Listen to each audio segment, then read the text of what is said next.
Saudaraku, ribuan santri dengan penuh semangat menyambut kedatangan Presiden Republik Indonesia Joko Widodo ke rumah gedung DPD Aceh.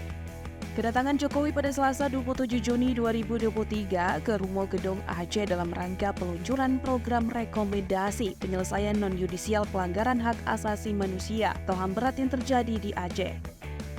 Terdapat 3 lokasi pelanggaran HAM berat di Aceh yang diumumkan Jokowi beberapa waktu lalu. Lokasi tersebut diantaranya berada di Rumah Gedung DPD, Simpang KKA di Aceh Utara, dan Jambu Kepo di Aceh Selatan.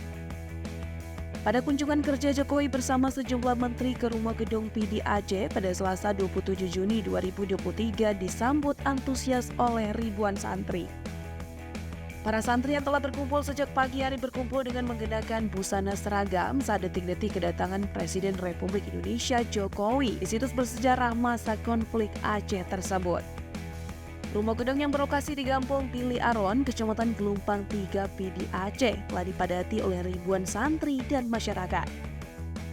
Dalam video yang beredar di media sosial TikTok pada Selasa 27 Juni 2023, mobil rombongan orang nomor 1 di Indonesia tersebut disambut dengan iringan bendera merah putih. Iringan bendera merah putih yang dipegang oleh ribuan santri dan juga masyarakat yang telah berbaris di sepanjang jalan menuju lokasi rumah gedung PD. Terlihat mobil dinas Presiden Republik Indonesia dengan plat merah Indonesia tersebut melalui ribuan santri dan juga masyarakat yang telah menantikan kedatangan Jokowi sejak pagi. Melalui akun TikTok @fauzanalfasya91, santriwan dan santriwati berkumpul di pinggir jalan ke lokasi rumah gedung di Kampung Pili Aron, Kecamatan Gelumpang 3 PD Aceh.